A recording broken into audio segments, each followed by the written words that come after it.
अगर आप भी चाहते हैं JMK म्यूजिक का ऑडियो वीडियो सबसे पहले आप तक पहुंचे, तो हमारे चैनल को सब्सक्राइब करें और साथ ही बेल आइकन के घंटी को दबाना ना भूलें। जय मां कत्यानी रिकॉर्डिंग स्टूडियो मानसी कन्या राजा जवानी के पानी ना देबो तू खजाइबो खजाइबो राजा जवानी के पानी ना देबो देबो तू खजाइबो जैसे पेड़वा में न पानी देब तो सूख जाई हो, जैसे पेड़वा में न पानी देब तो सूख जाई हो, हाँ टूट जाई हो। आ राजा जवानी के पानी न देब सूख जाइब हो, आ राजा जवानी के पानी न देब रूठ जाई हो। जैसे पेड़वा में न पानी देब तो सूख जाई हो, जैसे पेड़वा में न पानी देब तो सूख जाई हो, हाँ टूट जाई हो।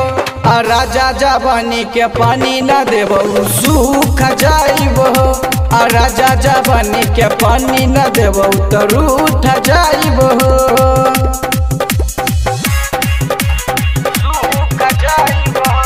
राजा जवानी के पानी ना देबो तू खजाइबो राजा जवानी के पानी ना देबो तू खजाइबो। जय मां कत्यानी रिकॉर्डिंग स्टूडियो मानसी कन्या कबना करा के हमारा ले आइला तू घर के, माजा न देला तू हमारा पलंग के।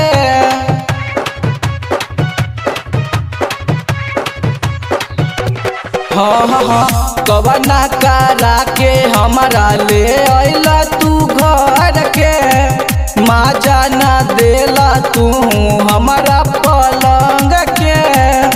प्यार नहीं करब त दूसरा से सट जाइब, प्यार नहीं करब त दूसरा से पट जाइब, हाँ सट जाइब। आ राजा जवानी के पानी न देब सूख जाइब, आ राजा जवानी के पानी न देब रूठ जाइब।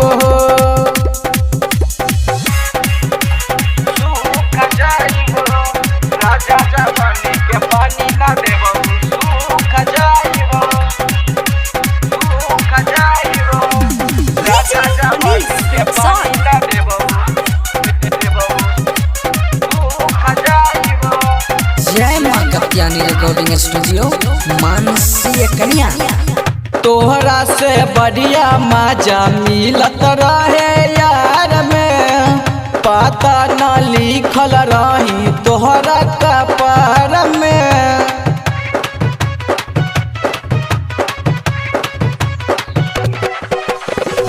तोहरा से बढ़िया मजा मिलत रहे यार में, पता न लिखल रही तोहरा कपार में।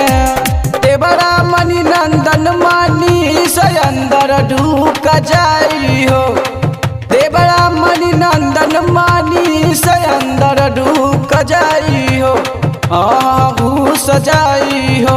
आ राजा जवानी के पानी न देब सूख जाइब हो, आ राजा जवानी के पानी न देब रूठ जाइब हो। जय मां कत्यानी रिकॉर्डिंग स्टूडियो मानसी कन्या।